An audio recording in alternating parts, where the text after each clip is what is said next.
എല്ലാവർക്കും നമസ്കാരം. എല്ലാവരും സുഖമായിരിക്കുന്നു എന്ന് കരുതുന്നു. ഇന്നത്തെ റെസിപ്പി മീൻ പീരയാണ്. പീര ഇങ്ങനെ തയ്യാറാക്കിയെടുത്താൽ മീൻ ഏതുമായിക്കൊള്ളട്ടെ കറി രുചികരം തന്നെയാണ്. ഇതുപോലെ ട്രൈ ചെയ്ത് നോക്കാത്തവരൊക്കെ ഉണ്ടെങ്കിൽ ഒന്ന് തയ്യാറാക്കി നോക്കൂ. അപ്പോൾ ഇന്നത്തെ റെസിപ്പി എങ്ങനെയാണെന്ന് വീഡിയോ എല്ലാവരും ഒന്ന് കണ്ടു നോക്കൂ. ഞാൻ എടുത്തു വെച്ചിരിക്കുന്നത് വേളൂരി മീനാണ്. അപ്പോൾ ഇവിടെ ഇതിന് വേളൂരി എന്നാണ് പറയുന്നത്. പല നാട്ടിലും പല പേരായിരിക്കും. ഇതിപ്പോൾ 1/2 കിലോ ഇല്ല കേട്ടോ, അതിലും താഴെയാണ് എടുത്തിരിക്കുന്നത്. അപ്പോൾ ഞാൻ കഴുകി വൃത്തിയാക്കി എടുത്തിട്ടുണ്ട്. ഇനി നമ്മൾക്ക് പെട്ടെന്ന് തന്നെ കറി റെഡിയാക്കി എടുക്കാം. തയ്യാറാക്കാൻ വേണ്ടിയിട്ട് ഞാൻ ഒരു മൺചട്ടി എടുത്ത് വെച്ചിട്ടുണ്ട്. അതിനകത്തേക്ക് ചേർത്ത് കൊടുത്തത് ചെറിയുള്ളിയാണ്. ചെറിയുള്ളി ഞാനൊരു 25ഓളം ചെറിയുള്ളി എടുത്തിട്ടുണ്ട്. അപ്പോൾ ചെറിയുള്ളി ഉണ്ടെങ്കിൽ അത് തന്നെ എടുക്കാനായിട്ട് ഒന്ന് ശ്രദ്ധിക്കുക കേട്ടോ. സവാള എടുക്കുന്നതിനേക്കാളും ടേസ്റ്റ് ഈ ഒരു ചെറിയുള്ളിക്ക് തന്നെയായിരിക്കും. അത് നമ്മൾ മൺചട്ടീനകത്തേക്ക് ഇട്ട് കൊടുക്കുക. ഇനി ഇതിനകത്തേക്ക് ചേർത്ത് കൊടുക്കുന്നത് ഒരു കഷ്ണം ഇഞ്ചി ചെറുതായിട്ട് അരിഞ്ഞെടുക്കുക. ഇഞ്ചിയുടെ അളവ് കൂടി പോകാതിരിക്കാൻ ഒന്ന് ശ്രദ്ധിക്കുക. കാരണം മീൻ കറിയൊക്കെ തയ്യാറാക്കുമ്പം ഇഞ്ചിയുടെ അളവ് കൂടി പോയി കഴിഞ്ഞാൽ ആ ടേസ്റ്റ് ആയിരിക്കും മുന്നിട്ട് നിൽക്കുക. അതുകൊണ്ട് ശ്രദ്ധിച്ച് നമ്മൾ ഇഞ്ചിയൊക്കെ ചേർത്ത് കൊടുക്കുക. ഇനി എടുത്തിരിക്കുന്നത് 6-7 അല്ലി വെളുത്തുള്ളി ചെറുതായിട്ട് അരിഞ്ഞത് അതുകൂടെ ചേർത്ത് കൊടുത്തിട്ടുണ്ട്. അപ്പോൾ വെളുത്തുള്ളി ഇഷ്ടമുണ്ടെങ്കിൽ മാത്രം ചേർത്താൽ മതി, അല്ലെങ്കിൽ സ്കിപ്പ് ചെയ്യാം കേട്ടോ. ഇനി എടുത്തിരിക്കുന്നത് പച്ചമുളക് ഞാനിപ്പം 2 എണ്ണവും ഒരു പച്ചമുളകിൻ്റെ പകുതി എടുത്തിട്ടുണ്ട്. നല്ല എരിവുള്ള പച്ചമുളകാണ്. അത് ചേർത്ത് കൊടുത്തിട്ടുണ്ട്. കുറച്ച് കാന്താരി മുളകും കൂടെ ചേർത്ത് കൊടുക്കുന്നുണ്ട്. അതുകൊണ്ടാണ് ഞാൻ പച്ചമുളകിൻ്റെ അളവ് കുറച്ചെടുത്തത്. അപ്പോൾ നിങ്ങളുടെ കയ്യിൽ കാന്താരി മുളക് ഇല്ലെങ്കിൽ പച്ചമുളക് എടുക്കുമ്പം എണ്ണം കുറച്ച് കൂടുതൽ എടുക്കാൻ ശ്രദ്ധിക്കുക. ഇനി അതിനകത്തേക്ക് പൊടികൾ ചേർത്ത് കൊടുക്കാം. 1/4 ടീസ്പൂൺ മഞ്ഞൾപ്പൊടി എടുത്തിട്ടുണ്ട്, അത് ചേർത്ത് കൊടുക്കുക. മഞ്ഞൾപ്പൊടി കൂടി പോകരുത് കേട്ടോ, 1/4 ടീസ്പൂൺ തന്നെ ചേർത്ത് കൊടുത്താൽ മതി. ഇനി ഇതിനകത്തേക്ക് ചേർത്ത് കൊടുക്കുന്നത് മുളക് പൊടി ഞാൻ എടുത്തിരിക്കുന്നത് കാശ്മീരി മുളക് പൊടിയാണ്, 3/4 ടേബിൾ സ്പൂൺ. പച്ചമുളകും കാന്താരി മുളകും ചേർത്തതുകൊണ്ട് സാധാരണ മുളക് പൊടിയല്ല എടുത്തിരിക്കുന്നത്, അതും കൂടെ ചേർത്ത് കൊടുത്തിട്ടുണ്ട്. ഇനി അതിനകത്തേക്ക് ലേശം ഉലുവാപ്പൊടി കൂടെ ചേർത്ത് കൊടുക്കുക. ഉലുവാപ്പൊടി 1/4 ടീസ്പൂൺ ഒന്നും എടുക്കണ്ട, അതിലും താഴെ എടുത്താൽ മതി. ഉലുവാപ്പൊടി ചേർത്ത് കൊടുത്താൽ നമ്മുടെ മീൻ പീരയ്ക്ക് നല്ലൊരു വാസനയും അതുപോലെ തന്നെ രുചിയൊക്കെ കൂടി പോകാതിരിക്കാൻ ശ്രദ്ധിക്കുക. ഇനി ഇതിനകത്തേക്ക് ചേർത്ത് കൊടുക്കേണ്ടത് കുടംപുളിയാണ്. കുടംപുളി ഞാനൊരു 2 കഷ്ണം എടുത്തിട്ടുണ്ട്. എന്നിട്ട് ചെറുതായിട്ട് ഇതുപോലെ ഒന്ന് കട്ട് ചെയ്തെടുത്തിട്ടുണ്ട്. അപ്പോൾ കുടംപുളിയൊക്കെ എടുക്കുമ്പം ഓരോരുത്തരുടെ ആവശ്യത്തിന് എടുക്കുക കേട്ടോ. ചിലർക്ക് പുളിയൊക്കെ കുറച്ച് കൂടുതൽ ഇഷ്ടമുണ്ടാവും, അതനുസരിച്ച് ചേർത്ത് കൊടുക്കുക.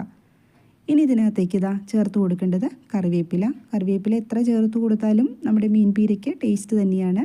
അത്യാവശ്യം കുറച്ച് ഞാൻ ചേർത്ത് കൊടുത്തിട്ടുണ്ട്. ഇനി 1.25 ടേബിൾ സ്പൂൺ വെളിച്ചെണ്ണ എടുത്തിട്ടുണ്ട്, അത് ഇതിനകത്തേക്ക് ചേർത്ത് കൊടുക്കുക. ഇനി ഇതിനകത്തേക്ക് ചേർത്ത് കൊടുക്കേണ്ടത് നാളികേരം ഞാൻ ഒരു 3/4 ബൗളോളം നാളികേരം എടുത്തിട്ടുണ്ട്. അപ്പോൾ മീൻ പീരയ്ക്ക് എല്ലാവർക്കും അറിയാവുന്ന കാര്യമാണ്, അത്യാവശ്യം കുറച്ച് നാളികേരമൊക്കെ ചേർത്ത് കൊടുക്കണം. അപ്പോൾ നാളികേരവും കൂടെ ചേർത്തിട്ട് നമ്മൾ നന്നായിട്ട് ഇതൊന്ന് തിരുമ്മി യോജിപ്പിക്കണം. മിക്സിയിലൊന്നും ചതച്ചെടുക്കേണ്ട ആവശ്യമില്ല, നമ്മുടെ കൈ കൊണ്ട് തന്നെ നന്നായിട്ടൊന്ന് തിരുമ്മി യോജിപ്പിച്ചെടുക്കുക. അത് അത്യാവശ്യം ടൈം എടുത്തിട്ട് തന്നെ തിരുമ്മി കൊടുക്കുക. കാരണം ആ ഉള്ളിയും അതുപോലെ തന്നെ നമ്മൾ ചേർത്ത് കൊടുത്തിരിക്കുന്ന പച്ചമുളകൊക്കെ നാളികേരത്തിലേക്ക് നന്നായിട്ടൊന്ന് യോജിക്കണം. ഒരു 3-4 മിനിറ്റ് എടുത്തിട്ട് തന്നെ ചെയ്ത് കൊടുക്കണം കേട്ടോ. ഈ സമയത്ത് നമ്മുടെ വീഡിയോ കണ്ടുകൊണ്ടിരിക്കുമ്പം വീഡിയോ സബ്സ്ക്രൈബ് ചെയ്യാതെ ആരെങ്കിലും കാണുന്നുണ്ടെങ്കിൽ ഒന്ന് സബ്സ്ക്രൈബ് ചെയ്ത് സപ്പോർട്ട് ചെയ്തേക്കണേ. അതുപോലെ തന്നെ ലൈക്ക് ചെയ്യാനും ഷെയർ ചെയ്യാനൊന്നും ആരും മറന്നുപോലെ. ബെല്ലൈക്കൺ ഒന്ന് പ്രസ് ചെയ്തിട്ട് ഓൾ എന്ന ഓപ്ഷൻ എനേബിൾ ചെയ്ത് വെച്ചോളൂ. അപ്പോഴാണ് ഞാനിടുന്ന വീഡിയോസിൻ്റെ എല്ലാ നോട്ടിഫിക്കേഷൻ നിങ്ങൾക്ക് കിട്ടുള്ളൂ. തിങ്കളാഴ്ചയും വെള്ളിയാഴ്ചയും രാവിലെ 11 മണിക്കാണ് നമ്മൾ വീഡിയോ അപ്ലോഡ് ചെയ്യാറുള്ളത്. എല്ലാവരും കണ്ട് സപ്പോർട്ട് തരണേ. ഇതിപ്പോൾ അത്യാവശ്യം നന്നായിട്ട് ഞാൻ ഇതുപോലെ ഒന്ന് തിരുമ്മി യോജിപ്പിച്ചിട്ടുണ്ട്. ഇനി അതിനകത്തേക്ക് നമ്മൾ എടുത്തു വച്ചിരിക്കുന്ന മീനുണ്ടല്ലോ, അത് ചേർത്ത് കൊടുക്കുക. മീനും കൂടി ചേർത്തിട്ട് ഉപ്പിട്ട് കൊടുത്താൽ മതി. പാകത്തിന് ഉപ്പും കൂടെ ചേർത്ത് കൊടുത്തിട്ടുണ്ട്. ഇനി നമ്മൾക്ക് മീൻ വേവാൻ ആവശ്യമായിട്ടുള്ള വെള്ളം ഒഴിച്ചു കൊടുക്കുക. അപ്പോൾ വെള്ളം ഞാൻ ഈ ഒരു ചെറിയ കപ്പിന് ഒരു 3/4 കപ്പോളം വെള്ളമാണ് ചേർത്ത് കൊടുത്തത്. മീൻ പീര തയ്യാറാക്കി എടുക്കുമ്പം ഒരുപാട് വെള്ളം ചേർത്ത് കൊടുക്കേണ്ട ആവശ്യമില്ല. കാരണം ഈ വേളൂരി, കൊഴുവ അതുപോലത്തെ മീനൊക്കെ പെട്ടെന്ന് നമുക്ക് വെന്ത് കിട്ടുന്നതാണ്. ഒന്ന് ചൂടാവുമ്പോഴേക്കും മീനൊക്കെ നന്നായിട്ട് വേവും. അപ്പോൾ ഒരുപാട് വെള്ളം നമ്മൾ ചേർത്ത് കൊടുത്തു കഴിഞ്ഞാൽ ഒത്തിരി സമയം അത് കുക്ക് ചെയ്യേണ്ടി വരും, മീനൊക്കെ അങ്ങ് പൊടിഞ്ഞു പോകും. അതുകൊണ്ട് പ്രത്യേകം ശ്രദ്ധിക്കുക, വെള്ളം കുറച്ച് ചേർത്ത് കൊടുത്താൽ മതി. നല്ലപോലെ ഒന്ന് ഇളക്കി യോജിപ്പിച്ച് കൊടുക്കുക. നമ്മുടെ ആ മീനിലേക്ക് ആ മുളകൊക്കെ ഒന്ന് ചേരാൻ വേണ്ടിയിട്ടാണ് ഞാൻ ഇളക്കി യോജിപ്പിച്ച് കൊടുത്തിട്ടുണ്ട്. ഇനി വേണമെങ്കിൽ ഒരു 5 മിനിറ്റ് ഇതിനൊന്ന് റെസ്റ്റ് ചെയ്യാൻ വയ്ക്കുക കേട്ടോ. അപ്പം ഞാൻ അങ്ങനെ ചെയ്തിട്ടുണ്ടായിരുന്നില്ല. സമയം ഉണ്ടെങ്കിൽ നിങ്ങൾക്ക് 5-10 മിനിറ്റ് ഇതുപോലെ ഒന്ന് റെസ്റ്റ് ചെയ്യാൻ വെച്ച് കഴിഞ്ഞാൽ നന്നായിട്ടൊന്ന് മീനിലേക്ക് പിടിക്കും.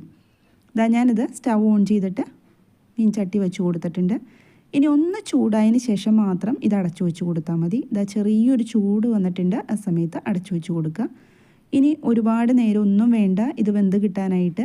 അപ്പോൾ ഇടയ്ക്ക് ഞാനതൊന്ന് തുറന്ന് നോക്കിയിട്ട് ഇളക്കി യോജിപ്പിച്ച് കൊടുത്തിട്ടുണ്ടായിരുന്നു കേട്ടോ. ഒരു 2 മിനിറ്റ് കഴിഞ്ഞപ്പം കണ്ടില്ലേ, നമ്മൾ ചേർത്ത് കൊടുത്ത വെള്ളം അത്രയും തന്നെ മതിയാവും.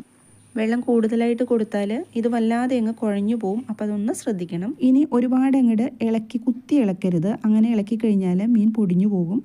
ഇനി ഈ സമയത്ത് തീ നന്നായിട്ട് കുറച്ച് വെച്ച് കൊടുത്താൽ മതി കേട്ടോ. അപ്പോൾ ഒന്നും കൂടി ഒന്ന് വെന്ത് കിട്ടാനുണ്ട്. ആ കുറച്ച് വെള്ളം അതിൻ്റെ അടിയിലുള്ളത് അതൊന്ന് വറ്റി കിട്ടണം. ഞാനൊന്ന് അടച്ചു വെച്ച് കൊടുത്തിട്ടുണ്ട്. കൂടുതൽ സമയമൊന്നും എടുത്തില്ല കേട്ടോ, ഒരു 2 മിനിറ്റ് അത്രേ എടുത്തുള്ളൂ. ഈ ഒരു സമയം കൊണ്ട് നമ്മുടെ മീൻ നന്നായിട്ട് വെന്ത് കിട്ടിയിട്ടുണ്ട്. അതുപോലെ നാളികേരമൊക്കെ നന്നായിട്ട് വെന്തിട്ടുണ്ട്. സ്റ്റവ് ഞാൻ ഓഫ് ചെയ്ത് കൊടുത്തിട്ടുണ്ട്. വളരെ ഹെൽത്തി ആയിട്ടുള്ള ഒരു റെസിപ്പിയാണ് ഈ മീൻ പീര. സാധാരണ നമ്മൾ മീൻ കറി വെക്കുമ്പം ഉള്ളിയും അതുപോലെ ഇഞ്ചിയും പച്ചമുളകൊക്കെ വഴറ്റാനായിട്ട് ഒരുപാട് വെളിച്ചെണ്ണ ചേർത്തിട്ടാണ് തയ്യാറാക്കാറുള്ളത്. മീൻ പീരയ്ക്കാവുമ്പം ഒരുപാട് വെളിച്ചെണ്ണയൊന്നും വേണ്ട, ഹെൽത്തി ആയിട്ട് നമുക്ക് തയ്യാറാക്കി കഴിക്കാവുന്നതാണ്. അപ്പോൾ ഇതുപോലെ ട്രൈ ചെയ്ത് നോക്കാത്തവരൊക്കെ ഉണ്ടെങ്കിൽ ഒന്ന് തയ്യാറാക്കി നോക്കൂ. തയ്യാറാക്കി നോക്കിയിട്ട് ഫീഡ്ബാക്ക് കമൻറ്റ് ബോക്സിൽ പറയണം കേട്ടോ. വീഡിയോ ഇന്നത്തെ ഇഷ്ടമായി എന്ന് കരുതുന്നു. സബ്സ്ക്രൈബ് ചെയ്യാനും അതുപോലെ ലൈക്ക് ചെയ്യാനൊന്നും ആരും മറന്നു പോകല്ലേ. മറ്റൊരു റെസിപ്പിയുമായിട്ട് വീണ്ടും കാണാം. എല്ലാവരും സന്തോഷമായിട്ടിരിക്കുക. Thank you.